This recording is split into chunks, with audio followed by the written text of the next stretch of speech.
बहुत सारे लोग यह बात सोचते होंगे जैसा कि यहाँ पर लिखा हुआ है, मेरी किस्मत तो बहुत ख़राब है। लेकिन जो यह सोचते हैं कि मेरी किस्मत बहुत ख़राब है या उनके जीवन में कुछ अच्छा नहीं होने वाला है, तो वह बिल्कुल गलत सोचते हैं। अगर ये सोचो कि भगवान भी ऐसा सोचने लग जाए मेरी किस्मत बहुत ख़राब है, तो क्या होगा? पूरी सृष्टि कैसे चलेगी? क्योंकि भगवान के द्वारा अगर बनाया गया यह सृष्टि है, कहते हैं मेहनत करोगे तो फल ज़रूर मिलेगा। अगर भगवान ने ऐसा बोला हुआ है कि मेहनत करोगे तो फल मिलेगा, तो मिलता है। हाँ, किसी को थोड़ा टाइम लगता है और किसी को बहुत ज़्यादा समय लगता है। लेकिन अगर आप किसी चीज़ को करते हो, किसी भी काम को अगर आप करना चाहते हो, अगर आप करते रहते हो, उससे हमको 2 फ़ायदे होते हैं। पहली बात तो आपको उस चीज़ का एक्सपीरियंस हो जाता है। अगर एक बात ले लेते हैं, अगर आप किसी एग्ज़ाम की तैयारी कर रहे हो और आप उसमें फ़ेल हो जा रहे, अगर आप फेल हुए तो आपको इस चीज़ का तो एक्सपीरियंस मिल गया ना कि मैंने जो पढ़ा हुआ था, अगर आपने 10 लेसन पढ़े हुए थे, 10 पाठ याद किया हुआ था, तो आप ये सोचो कि आपको दोबारा जो है, जब दोबारा आप पेपर देने के लिए जाओगे या दोबारा आप तैयारी करोगे, तो आपको वो 10 लेसन पहले से पता होगा, तब आपका जल्दी सिलेक्शन हो जाएगा। बिल्कुल इसी तरीके से है, किस्मत किसी की भी खराब नहीं होती। ये ऐसी सोच है लोगों की कि हमारी हो सकता है आपको टाइम लगे, फिर कह रहा हूँ हो सकता है आपके जीवन में समय लगे कुछ बड़ा होने में, लेकिन आपको तब तक लड़ना है जब तक आप जीत नहीं जाते। ऐसा नहीं है, यहाँ कहानी यहाँ से नहीं शुरू होती है। अगर कठिनाइयाँ या किस्मत ख़राब होने वाली बात होती, तो भगवान श्री राम की किस्मत क्या ख़राब नहीं थी? वह जो है राजा बनने वाले थे और अचानक से उनको वनवास मिल गया। क्या, अगर आप सभी लोग परशुराम की कहानी अगर जानते हैं, भगवान परशुराम जो थे, उनके जीवन में कितनी सारी कठिनाइयाँ थी। वह एक, कहते हैं पंडित होकर, वह एक पंडित होकर जो है क्षत्रिय का जीवन क्यों चुना उन्होंने? उन्होंने जो कि जिन्हें सिर्फ राम के नाम से जानते थे, उन्होंने अपने हाथ में परसा क्यों धारण किया? उनकी भी बहुत सारी मजबूरियाँ थी। लेकिन उनको जब परसा, जो कहते हैं जिससे वो लोगों को मारते हुए चले गए थे, जिस कारण से उनका नाम परशुराम पड़ा, वो जो परसा था उसको लेने के लिए आप अगर भगवान परशुराम के बारे में जानते हैं, आपका दिमाग इतना ज़्यादा खराब हो जाएगा कि आप सोच नहीं सकते हो कि उनके जीवन में कितनी सारी कठिनाइयाँ आई।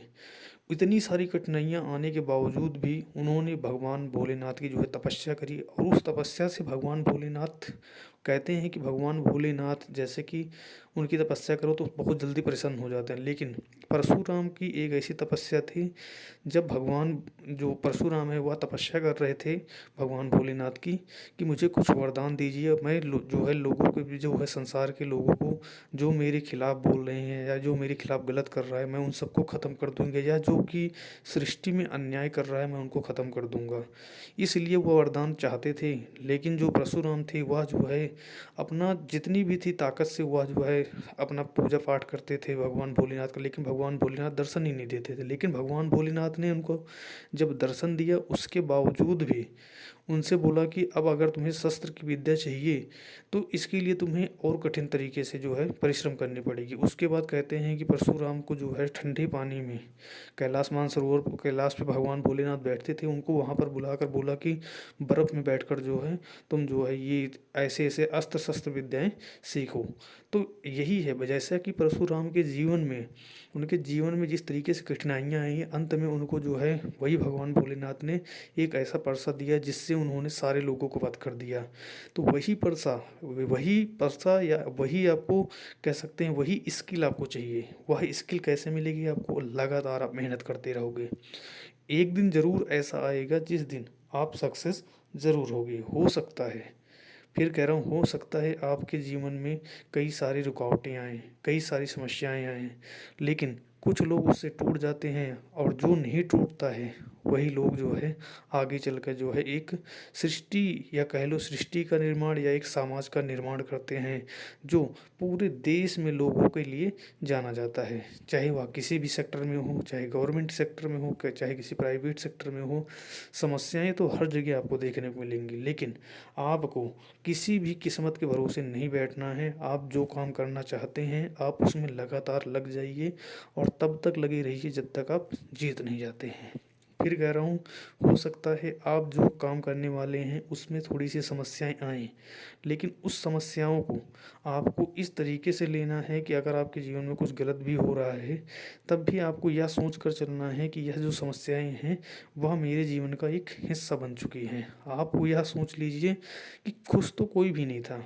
क्या भगवान श्री कृष्ण जो राधा थी उनको छोड़कर चले जाते हैं द्वारका, वहाँ पर जाकर माता रुक्मिणी से विवाह कर लेते हैं। वहाँ पर जैसे क्या वह खुश थे? भगवान श्री कृष्ण नहीं थे।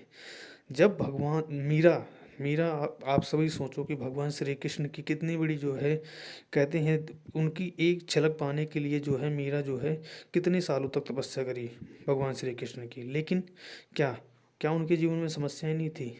जब उनके इस जीवन में समस्याएं थी, क्या जो प्रहलाद जो बालक था, और जो प्रहलाद था और जो ध्रुव था, क्या उनके जीवन में समस्याएं नहीं थी? अगर ध्रुव की बात की जाए तो वह जो है 7 साल की वर्ष में जो है अपने घर से, जबकि वह अब अपने घर के सिर्फ एक ही बेटा था और एक ही वही राजा बनने वाले थे, लेकिन वह जो है सोचो कि वह सब कुछ अपना छोड़कर, सब कुछ अपना घर बार छोड़कर जो है वह निकल पड़ते हैं। कहाँ के लिए निकल पड़ते हैं? जो है जंगल में भगवान विष्णु की खोज में।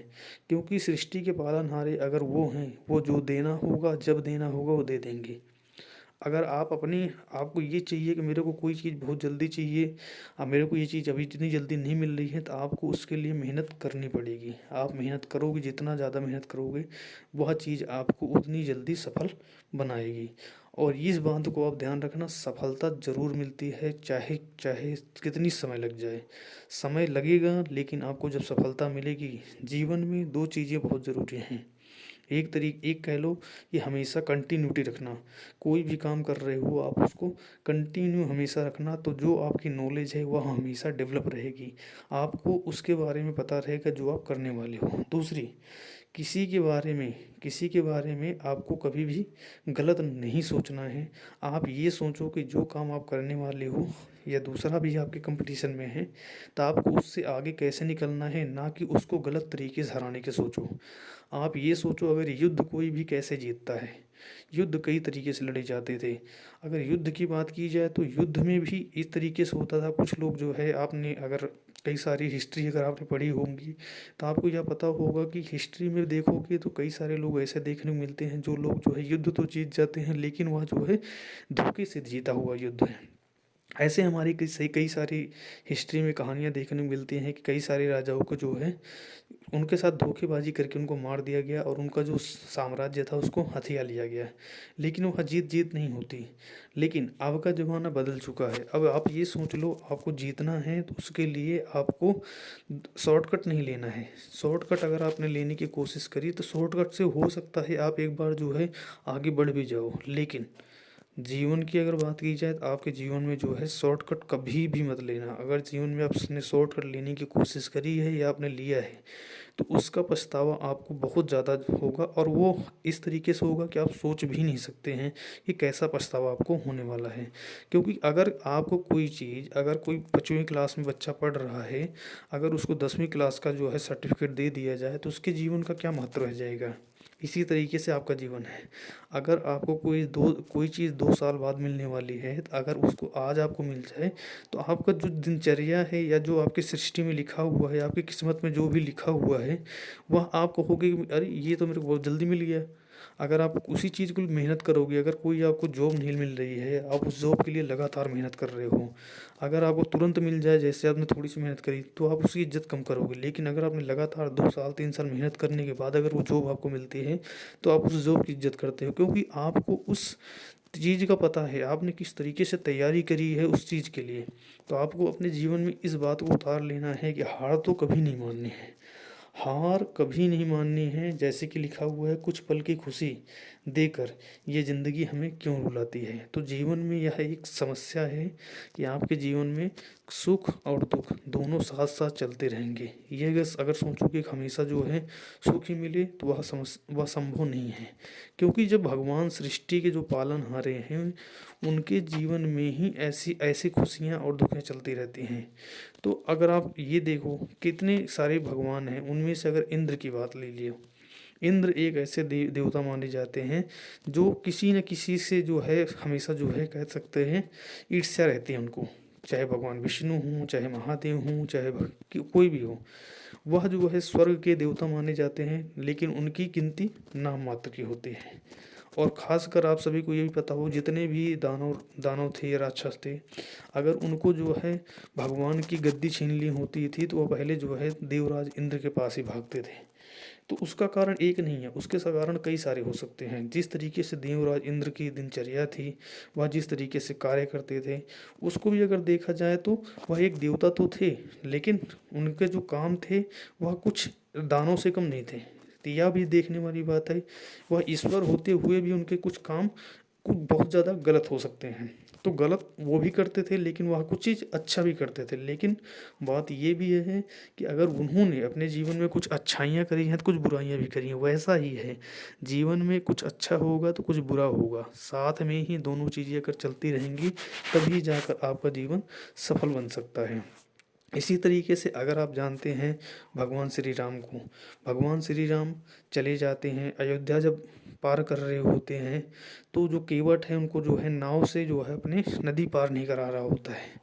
तो ये सोचो, जो केवट था उसको ये था कि अभी तो भगवान श्री राम जा रहे हैं वनवास के लिए, जब वो लौट कर आएंगे तो क्या मेरे को मृत्युदंड की सज़ा नहीं देंगे कि तुमने मुझे 14 साल के लिए वनवास भेज दिया था और तुम्हारी नाव पे मैं बैठ कर गई, इसलिए वह जो है पार नहीं करा रहा था नाव। लेकिन फिर भी भगवान श्री राम तो राजा बने नहीं थे, लेकिन उसके बावजूद भी जो कहते हैं केवट था, उसने जो है अपनी नाव पर बिठा कर जो है भगवान श्री राम को जो है पार कराने गया।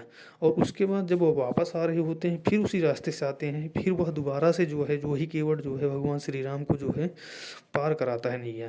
तो यह भी देखने वाली बात है कि भगवान श्री राम ने उसको जाते समय जो है जब वापस आए थे तो उन्होंने आशीर्वाद दिया था, और आज उसका जीवन उस समय सफल हो गया जब भगवान श्री राम जब दोबारा आकर उसको आशीर्वाद दिया, क्योंकि उसको भी यह नहीं पता था कि यह भगवान श्री राम है या भगवान विष्णु के अवतार हैं, जिसके कारण उसका जीवन धन्य होना था। खास बात यह भी है, भगवान श्री राम जो थे वह रामायण में जितने लोगों से मिलते, जब वह वनवास के लिए निकलते हैं उसके बाद की बात अगर मैं करूं तो वह जितने भी लोगों से मिलते थे, चाहे वह माता वैष्णो देवी हो, चाहे सबरी हो, उसके अलावा और भी जितने केवट भी हैं, चाहे किसी के साथ भगवान श्री राम मिले हैं, उनके उनका जो जीवन था उनको उद्धार करने के लिए ही असल में रामायण की रचना की गई थी। भगवान श्री राम जो है इसी रूप में आए थे कि कितने सारे लोगों को जो है उद्धार करना है, और उसी को उद्धार करने के लिए भगवान विष्णु जो है भगवान श्री राम के अवतार में है, और उन्होंने कितने सारे लोगों का जीवन का उद्धार किया। पूरी रामायण में वह जिससे मिलते थे उसका उद्धार करने के लिए ही आते थे, और जो लोग गलत करते थे उनका जो है मृत्यु निश्चित थे। इसी तरीके से जो राक्षस दानव राज थे उनको जो है मृत्यु जो है भगवान श्री राम के साथ युद्ध करना पड़ा और उनकी मृत्यु निश्चित हो जाती है। इसी तरीके से आपके जीवन में भी समस्याएं आपके जीवन में भी आएंगी, कष्ट आपके जीवन में भी हैं, कष्ट हर किसी के जीवन में भी हैं। कष्ट हमारे जीवन का एक अहम पात्र हो सकता है, लेकिन आपके जीवन में सुख और दुख दोनों आते रहेंगे और जाते रहेंगे, और जीवन इसी तरीके से चलता रहेगा और इसी तरीके से एक दिन समाप्त भी हो जाएगा। अगर आप मानव रूप में आए हुए हैं तो आपके जीवन का यह एक अभिन्न अंग हो सकता है, अभिन्न पार्ट हो सकता है। आप इसको लेकर कभी भी परेशान ना हो। आप अपने जीवन में जिस तरीके से पढ़ाई करते हैं, जिस तरीके से अन्य चीज़ों के लिए मेहनत करते हैं, उसी तरीके से आप अपने जीवन में खुशी और दुखी दोनों को लेकर साथ में चलिए। ऐसा मत सोचिए कि हमें जो है हमेशा जो है खुशी ही मिलनी चाहिए। यह था आज का ज्ञान।